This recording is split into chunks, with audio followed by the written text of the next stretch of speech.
natin dito sa studio para sa Press Officer Undersecretary Claire Castro. Yusek Claire, yes. Welcome. Good morning. Good morning. Good morning, Yusek. Good morning, Ivan. Good morning sa lahat ng mga kababayan natin na nanonood sa inyong programa. Dami natin pag-uusapan, Yusek. Mukha nga. Unahin natin, Yusek, yung mga kilos protesta nakita natin kanina. Habang nagre-report po yung mga kapuso natin sa iba't ibang lugar, kasama natin dito si Yusek Claire. Ano ho ang reaksyon ninyo sa nakikita ninyo? At ang Pangulo, nasan po ba siya ngayon? Saan siya nagmamonitor ng mga pagkilos? Kanina pa natin sinabi na kapanayam ako ni Weng Salvacion. Sabi nga natin, even before, ang Pangulo kasi nirespeto niya yung karapatang pantao sa kanilang pagpapahayag, freedom of expression. So, kahit nga ang Pangulo, sinabi niya kung hindi siya presidente, malamang nandiyan din siya sa labas at sumisigaw ng katarungan para sa pondo ng bayan. So kung ano yung nakikita natin ngayon, hanggat hindi naman sila lumalabag sa batas, hindi naman po yan pipigilan ng Pangulo. Dahil alam po ng Pangulo yung hinaing ng taong bayan. So ngayon po nagmamonitor pa rin po ang Pangulo kasunod ng nangyari. Within the vicinity po, sa Malacanang. Sa Malacanang. Masasabi ba natin, Yusek, na ang Pangulo ay unbothered? Tama ba yung salitang unbothered by all the protests going on? Kasi sabi niyo po parang nag-tune out siya dun sa tinatawag niyong ingay for the calls for resignation, yung mga talks of destabilization. Hindi natin masasabi na talaga unbothered kasi politikang issue to At hindi lang naman isang araw ito na protesta, nakaka-apekto rin naman to sa pangkalahatan, sa ekonomiya, sa impresyon ng ibang bansa sa atin. So hindi masasabing unbothered siya. Kumbaga, kampante lang siya dahil alam niya yung ginagawa ng tao ngayon ay para mapanagot ang mga sangkot. Pero hindi magpapakampante to the point na hindi niya papansinin. So lahat po na nakikita niya po ay mensahe ng mga taong bayan, makikinig po siya. Actually, ay tatanong ko kung was there a point dito sa serye, series na po ito serye ng mga kilos protesta, that the president felt threatened? Hindi ko nakitaan kasi ang Pangulo na felt threatened siya. But sabi nga natin, pero sabi naman niya, hindi siya magpapakampante. Yes. Hindi siya magpapakampante kasi nakikita din naman niya na maraming kababayan natin na hindi na maganda yung pakiramdam sa nangyayari sa korupsyon. So, ito, welcome to sa pakikinig at pakikinggan niya lahat. Pero may mga ilan kasi, may mga ilan-ilan na gustong maghasik, no? Ng kadiliman dito sa gobyerno natin na ang gusto ay pababain ng Pangulo. So, hindi siya pwedeng magpakampante. Kailangan laging handa. Yusek, nakita natin lately na mismong si Pangulong Bongbong Marcos siya ang nag-aanunsyo, di ba? Siya yung nagsabi na dapat bago magpasko, may mga nakulong na. Siya rin yung nagsabi na may mga inilabas ng warrant of arrest. Ano po ba yung mga hinahabol pa ng Pangulo sa puntong ito na talagang meron ba siyang clear timeline bukod dun sa by December 25, dapat may mga nakukulong na? Yes, yun naman kasi nakikita natin dapat mabilis ang pag-aksyon dahil sabi ng Pangulo na marami na naiinit na kababayan natin. Kung kaya naman agad isampahan ng kaso at nandiyan ang ebidensya, huwag na magpatumpik-tumpik sampahan ng kaso. At siguro dahil inanunsyo na rin ng Pangulo na ang tao gusto mabilisan, yung mga ibang sektor ng gobyerno, mga institusyon, hindi rin sila magpapakampante. Alam mo yun? So parang may call sa lahat ng ahensya na involved dito, kumilos kayong lahat. Pero nabanggit niyo po yung gusto ng mga mamamayan, mabilis na aksyon.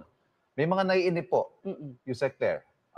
Bakit daw hanggang ngayon, iisang kongresista pa lang ang nasasampahan? Ang mga nakukulong, mga unknown, mga hindi natin kilala na DPWH official sa mga probinsya.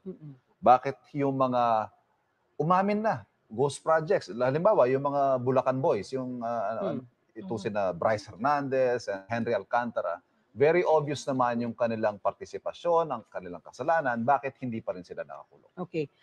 Meron kasing pagkakataon na kailangan ka pa na ebidensya.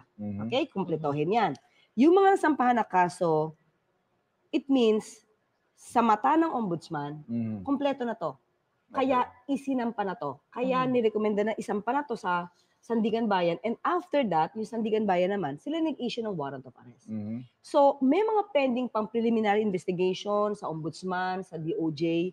Hindi kasi, sana may unawaan to ng mga kababayan natin. No? Kasi ito yung mundo ko eh. Bago ako pumasok dito sa pagiging press officer. Ang pag-aanalisa ng isang kaso, hindi nadadaan sa isang tulugan. In just one night, meron ka na boom, meron ka ng case. Hindi po ganun eh. Kasi sa dami po ng ibinibigay na dokumento, pagsampa, minsan nakita niyo po nung nagsampa si Assistant Ombudsman, karton-karton yung mga papel. Hindi pwedeng porkit pinasa mo ngayon, tapos bukas meron ng resolution. It would be unfair sa respondents naman na hindi aaralin porkit sinampa ng ombudsman. Or rather, sinampa sa ombudsman or agad-agad ang ombudsman may resolution. Aaralin po yan. Yun po yung natawag nating due process. So sa mga kababayan natin ngayon, wag po kayo ayoko namang utusan, wag kayo mainip. Naiintindihan po namin na naiinip kayo. Pero ang masasabi lang po natin, halos mag-aapat na buwan pa lang. Pero meron na po tayo mga issues. May BIR cases na na-file, meron na mga na-freeze na assets, meron na na-auction ng mga sasakyan, may mga kaso na po na nasampa, may mga warrants of arrest na po na issue in just 4 months or less than 4 months.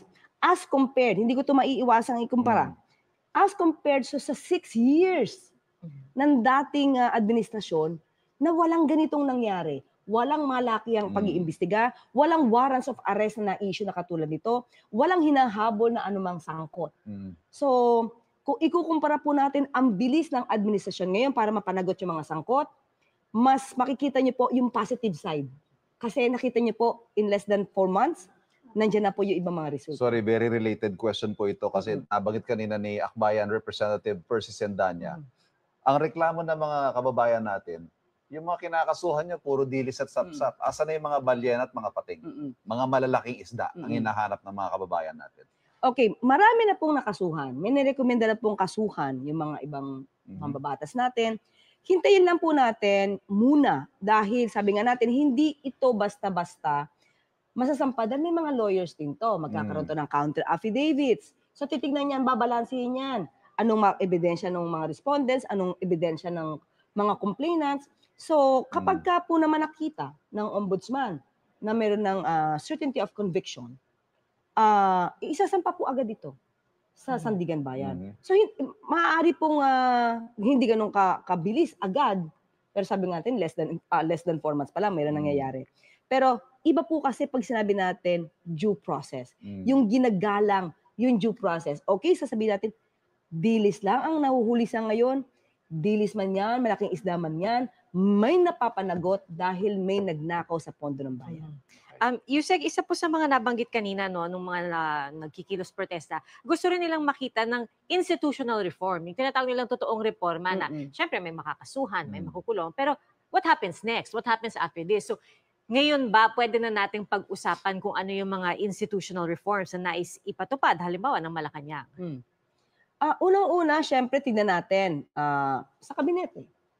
Kapag may mga issues ba, kailangan ba sila agad isuspend? Kailangan ba sila mawala? So, isa yan eh. Kasi para ipakita ng Pangulo na hindi nagtotolerate ang Pangulo kung may mga kasama siya na may issue. Hindi natin sinasabing guilty po Okay. Kung may mga issues dito, hindi po yan itotolerate ng Pangulo. So, maging pribado man sila na citizen, ano man mangyari, kahit wala na sila sa posisyon, tuloy pa rin ang pag-iimbestiga. Partner, mga kapuso, ganito ho kakapal ang mga listahan ng tanong namin kay Yusek. Pero pansamantala, pupunta muna tayo sa reports ng ating mga kasama. Kukuha tayo ng live update. Yan, si Rafi Tima. Malapit nandyan sa Menjola. Ano ba ang kita sa sitwasyon dyan, Rafi?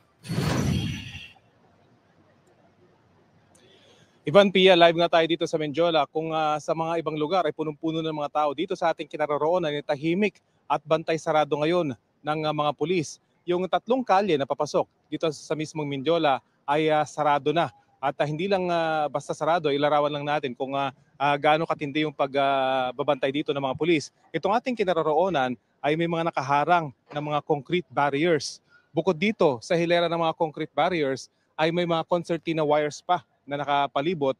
At doon sa mismong Chinroses Bridge ay may mga magkakapatong ng mga shipping containers. Yan yung direksyon patungo sa palasyo ng Malacanang. Ganyan kahigpit yung pagbabantay nila rito. At dito naman sa may bahagi ng Legarda Street na patungo sa direksyon ng Santa Mesa ay meron ding mga nakaharang ng mga container ships, mga shipping containers para tiyakin na hindi talaga makakapasok dito yung mga realista. At dito namang Roses Avenue ay meron din, ganoon din. May mga nakaharang din na mga concertina wires, mga concrete barriers, at mga shipping containers. Mahigpit na mahigpit yung kanilang pagbabantay dito dahil ayaw na nilang mangyari yung naganap dito noong September 21 kung saan nakalusot dito yung mga realista, nakipaghabulan pa at nakipagbatuhan pa sa mga pulis. So yun yung iniiwasan ngayon ng mga otoridad. Kanina ay may mga realista na nakalapit dito sa may malapit sa Mendiola, mga pro BBM, yung isang grupo, at yung isang bahagi naman ay mga militante. Wala naman silang ginawa, doon lamang sila sa may harang kung saan sila inabot at doon na sila nagsagawa ng kanilang maikling programa. Pero sandali lamang ito at nadatan pa sila dito ng hepe ng NCRPO at nadalaw pa sila at nakumusta yung kanilang kalagayan. Pero pagkatapos noon ay payapa na rin silang umalis. Gayunpaman ay patuloy pa rin yung pagbabantay ng mga otoridad dito. Inaasahan na mamaya ay posibleng magtungo pa rin dito yung malaking bulto ng mga realista na manggagaling naman dyan sa Luneta, kung kaya't hanggang ngayon ay bantay sarado pa rin itong Mendiola. Of course, alam natin kung ano yung significance itong Mendiola. No? Dito talaga nangyari yung mga malalaking mga pagkilos mula pa sa panahon ng ama ng kasalukuyang Pangulo hanggang sa panahon ni Cory Aquino, hanggang sa panahon ni Ramos, Estrada, ay dito yung mga lalaking kilos protesta, kung kaya't napaka-significant para sa mga realista itong lugar na ito dahil ilang daang metro na lamang ay ang palasyo na ng Malacanang. So very symbolic ang lugar na ito. Of course, itong Mendiola Bridge ay pinanggalan ng Chino Roses Bridge in honor of yung ating kasamahan na journalist na nagtaguyod sa malayang pamamahayag nung panahon ng martial law. So napaka-significant ng lugar na ito para sa mga realista at significant din para sa mga otoridad dahil kapag nakapasok dito yung mga realista ay malapit na sila sa palasyo ng Malacanang. Patuloy tayong mag-aantabay dito, Pia at Ivan, para sa latest lalo na kapag nagtungo na rito yung mga realista na galing dyan sa Luneta. Ivan, Pia? Babalikan ka namin dyan. Maraming salamat, Rafi Tima. Balikan natin si Yusek Claire. Castro. Naputol tayo kanina doon sa pinag-uusapan natin mga reforms. Yusek Claire. Kasi isa din doon sa mga panawagan sa Trillion Peso March ay yung calls against political dynasties. Ano ho ba ang tingin dito na ating Pangulo? Kasi si Pangulo, meron din siyang anak na nasa Kongreso. Kasi siyempre, hanggat binoboto yung tao, binoboto yung mga kandidato, kamag-anak yan, di kamag-anak yan. Sa ngayon kasi, wala tayong magagawa. Kasi nasa demokrasya tayo eh. Kung sinong pipiliin ng tao, na inibinoto, proseso yun eh. Pero ayun nga po, may nakahaing panukala to ban political dynasties and they are asking the president na i-certify to as urgent. May posisyon na ho ba ang Pangulo dito? Unang-una ganito ha. Chinek ko eh. Kasi nung last year, parang si Senator Robin Padilla. Tama ba ako? Sa ngayon Akbayan ang naghain ng ng siguro, panukala. tingnan natin. Okay, kasi dapat makita muna natin yung mga provisions ito. Kasi na nakita ko last year, si Senator Robin Padilla, isa sa may panukala. Yes. Anti-political dynasty. Pero may nakita tayong news na parang tinutuloy pa ba niya to? Dahil siya mismo ay natutuwa na lahat ng kamag-anak yata ng Duterte sumalang sa election. So parang contradicting doon sa gusto niyang ipanukala na anti-political dynasty. So ito naman, tingnan lang po natin kung ano po ba yung bill, kaaralin naman po yan, para susugan o para tignan ng Pangulo kung nararapat ito.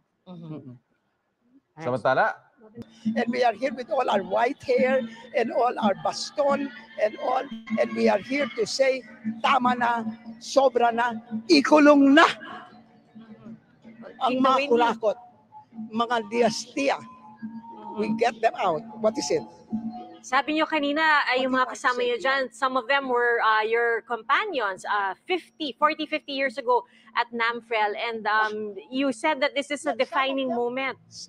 Some of yeah, it is a defining moment.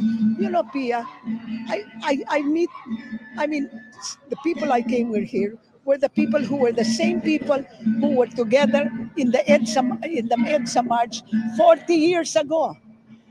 And we're still going here. We love the Philippines. We think the Philippines has hope. And so we're telling the Filipino people, let us stick together, let us stay together until we get this problem resolved. We cannot postpone it any longer. Kasi in 1986, we got rid of Ferdinand Marcos. In 2000, we got rid of what's his name? Estrada, President Estrada. In 2013, we had the Napoli scandal. We had senators, congressmen jailed, etc. And then na-release na rin sila, etc. So now we are here in 2025. It's every 12 to 14 years. It has to stop.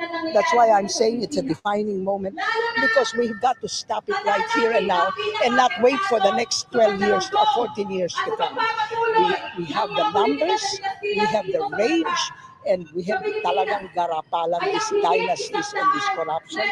We must get them out. Is that clear, babies? Professor Monsod, loud and clear. Thank you very much. Please be well. Oh, Thank you. Alvin, I love you too very much. Bye-bye. Thank you. At maraming salamat. Darlene Kai, babalikan ka namin dyan mula sa EDSA Shrine. Si Yusek Claire gusto mag-react doon sa sinasabi ni Professor Monsod kanina tungkol doon sa asa na yung mga matataas na opisyal na hindi pa nakakasuhan. May binanggit pa siyang pangalan. Yes. Oo. Una-una, sinabi na natin kanina, di ba? Sabi nga ng Pangulo ay yung finding of the cases is not just for optics. Kailangan may ebidensya. Kailangan, hindi lang ebidensya, dapat kumpletong ebidensya na makapagtuturo talaga sa kanila. So, kaya ngayon, meron ng mga preliminary investigation na sinasabi natin, sabi niya dapat ikulong na. Ang hirap po kasi na magsabi ngayon at magsabi ng mga pangalan kasi baka maakusahan ang administrasyon, ang ombudsman, ang DILG ng prejudging. Hindi po tayo pwedeng magkaroon ng prejudgment dito. Masisira po yung sinasagawa talaga na malinis sa pag-iimbestiga. So kung magkokomento po ang lahat na dapat si ganyan na paila na, dapat ganyan ikulong na, nang hindi pa po na nakikita na mabuti ng ombudsman yung mga ebidensya. So tapos sasabihin natin, dapat makulong na si ganyan bago magpasko. So prejudgment yun eh. So hindi po siya naaayon sa due process. So dapat laging may due process tayo dito. At hintayin na lamang po natin kung ano po ba yung magiging resolution talaga ng ombudsman sa mga mambabatas, mga political, mga politicians na nabanggit. At kung meron namang sapat na ebidensya na nakita ang ombudsman, doon po talaga magkakaroon ng warrant. Yusek, gusto ko rin makuha ang reaksyon ninyo, partner, doon sa binanggit ni Professor Monsod, the defining moment daw ito para sa sambayan ng Pilipino. At nagbanggit siya ng parallelisms at points in history na nagkaroon ng ouster of presidents dahil nga sa mga iba-ibang mga kontrobersya. What do you think of that? Na ito po ay isang defining moment. Dapat talaga defining moment to. At sino ba nag-start maging defining moment ito? Kundi ang Pangulong Marcos Jr. Kung hindi ba siya nagsiwalat na to, hindi ba niya to sinama sa SONA na mahiya naman kayo? At iimbestigahan niya na malaliman ang nangyaring korupsyon dito sa mga anomalyang flood control projects? Mabubuksan ba ang isip ng tao? Nakatago ito. Bulag sila dito.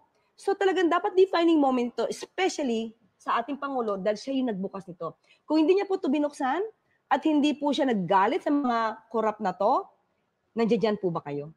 Wala kayong malalaman kasi itatago ito. Katulad ng nakaraang administrasyon. 6 years. 2020 pa, may ghost projects. 2020, inamin ni dating Pangulong Duterte. Ano napala natin? May napala ba kayo? Wala. Ngayon lang meron. Yusek, nabanggit nyo na mismo Pangulo ang nagbukas ito. Gusto kong balikan yan mamaya, Yusek, para pag-usapan natin kung na-anticipate ba ng Pangulo na ganito kalaki ang magiging epekto ng kanyang pagsisiwalat ng SONA. Pero At parang nagkakaroon ng backlash din sa kanya mismo. na pati siya nadamay na rin doon sa mga akusasyon. So, pag-usapan po natin yan mamaya, Yusek. Pero Unity statement po ang napagkasunduan ng Trillion Peso March Movement. Ito yung binasa po natin noong Lunes sa ating press statement or press conference. At yung nagbabasa ngayon ay una si Bishop Colin Bagaforo na mula yung unang Trillion Peso March hanggang ngayon ay talagang napaka-active sa kanyang pamumuno sa kilusang ito. At kasama niya po yung susunod na magbabasa naman ay si Paing David na President ng Akbayan at kapwa ko pong spokesperson ng Trillion Peso March. Until what time are we expecting the program to finish? Sino pa yung mga expected natin mamaya? May mga darating pa ba? May mga maabutan pa sila? Ayun po, so yung program po natin, we're a long way to go po. So itong CSO program ay magpapatuloy hanggang mga 2 o'clock, although hindi ko maalala kung on time pa kami, so baka mas matagal pa. We'll check.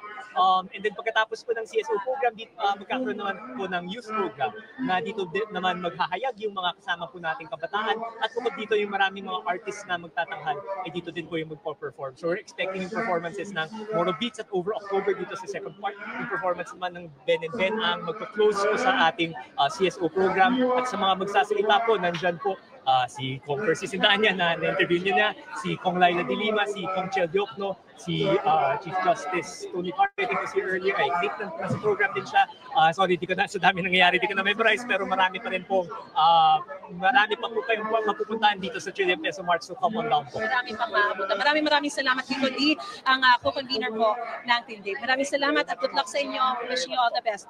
And sana maging mapayapa po all throughout. We're doing well so far. Thank you po. Alright. Thank you. At yan po mga kapuso, ang pinakasariwang sitwasyon sa mga sandali pong ito. Nagpapatuloy po itong unity statement na isinasagawa po rito at pagpapahayag pa rin po yan ng pananagutan, yung paghingi ng pananagutan sa mga korupsyon at kabulastugan na ginagawa at pagnanakaw din sa buwis ng taong bayan. So yan po muna ang litas sa sitwasyon. Balik po muna dyan sa studio. Maraming salamat, Mariz Umali. So, hinga natin ng reaksyon si Yusek Claire doon sa binanggit ni Kiko D. Kung seryoso daw talaga ang Pangulo na mapanagot ang mga dapat managot, dapat walang sasantuhin, maging ang kanyang sarili. Maging ang sarili niyang anak, pinsan, kung nababanggit na, dapat daw iimbestigahan. Yun naman ang gusto ng Pangulo.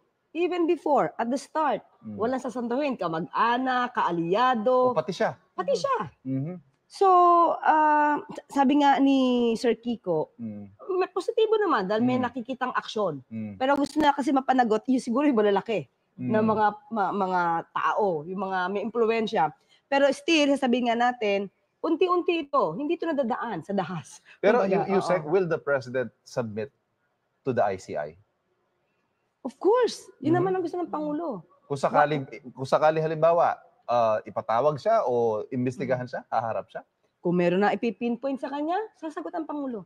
Bakit? Kasi ito lang naman minsan logic Yes. Hindi naman i-open ng Pangulo ang issue na to kung alam niya natatamaan siya. Alam niya sa sarili niya na wala siyang ginawang mali at kailangan maimbestigahan to para malaman ng taong bayan, ito po ang nangyari sa pondo. So handa po tayo, kahit tamaan yung kanyang administrasyon, kahit tamaan yung kanyang mga kaalyado o kamag-anak, kailangan to makita ng tao. At dahil dito, ayan na po. Iyan po ang nagiging resulta. At kumbaga, dahil sa pagbubunyag ng Pangulo dito, nabukas ang utak natin, ang mata natin, na talaga palang inaabuso ng mga makapangyarihan itong pondo ng bayan. At yun yung gustong labanan ng Pangulo. Kasabay nito, Yusek, may mga, syempre, nung nilabas to ng Pangulo, nagkaroon tuloy ng mga banta ng destabilisasyon. Sa tingin niyo po ba, para sa Pangulo, at this point, importante ba o mahalaga ba na magkaroon ng loyalty check? Alam naman ng Pangulo, nang bigay naman ang AFP, Kasunduluhan, PNP, at ang mga miyembro ng kabinete, na yung loyalty nila. Hindi lang naman sa Pangulo, kundi sa konstitusyon. Ang pinapatupad lang naman nila is para sa konstitusyon. At siyempre, dahil konstitusyon, mananatili ang Pangulo bilang Pangulo natin. At yung mga may issue naman about destabilization, alam naman natin kung saan galing yan. Katulad nito, yung Trillion Peso March, they are not for that. they are not for destabilization. Alam naman nila na ang Pangulo ay nagtatrabaho. Mhm. Ang may gusto lang yan, alam naman natin, yung gusto na umupo bago pa mag-2028. Yusek, panghuli, may nakita kong post sa Presidential Communications Office. Pinulong ng Pangulo ang hepe ng PNP, NBI, ang Secretary of Justice. Kasama po kayo. Ito po'y patungkol daw sa paghahain ng mga warrants of arrest sa mga may kaso na. What can you tell us about that meeting? Okay, at that time, yung meeting na yon, inalam ng Pangulo yung update, Mhm. ano mangyayari, kung halimbawa man na maglalabas na ng warrants of arrest, dahil marami na po nasampahan na kaso, handa ba ang PNP, handa ba ang NBI, ang DOJ? So lahat po yan, kailangan malaman ng Pangulo kung ano na ang susunod na gagawin. So dapat handa kung ano man ang eventuality, kung maraming makakasuhan. So yun lang po yung So ilalabas ng personal Pangulo. po na tinututukan ng Pangulo at may sense of urgency on his part Yes. na may mga maaresto. Saka sinabi niya na kapag may warrant of arrest, baka makapaglabas ng mga ebidensya pa ibang tao. So bantayan po yun. Basta po dapat lang ay hindi lalabag sa anumang batas o rules itong ating mga law enforcement agencies. Alright, Yusek, napakarami natin na pag-usapan. Ngayong umaga, magpapasalamat po kami sa inyo dahil... Teka lang, bago niyo Yes, go ahead. bago niyo ko matapos ito. Gusto ko lang mag-react kay Father yata yon. Sinabi niya na parang ang hirap mahalin ng Pilipinas kasi maraming corrupt. Right? Sa Kanina, homily. sa homily. Oo. Tingin ko, ito lang sa aking opinion, Father, at sa mga kababayan, huwag natin ilagay sa isip natin na mahirap mahalin yung bansa. Yung bansa natin, wala naman siyang kasalanan eh. Ang mga kasalanan, yung mga ganid sa pondo ng bayan. So, hindi ba kapag yung bayan natin ang inaabuso, mas lalo nating mahalin, kaso para ma-lift natin siya from these people. So, mas lalo nating ibigay yung 100% nating pagmamahal sa bansa natin. Ang hindi natin mahalin dapat yung mga korap. Yun yung tanggalin natin. So, still, gusto ko sabihin sa taong bayan na mahalin natin yung bansa natin. Yun lang. Dahil dapat nga naman pahalagahan natin kung anong meron tayo dahil ang bansa natin, syempre, para sa mga kabataan dito, hindi naman tayo dito magtatapos. Sabi nga ng For lahat ng generations to nakausap come. natin, the fight for corruption will always remain.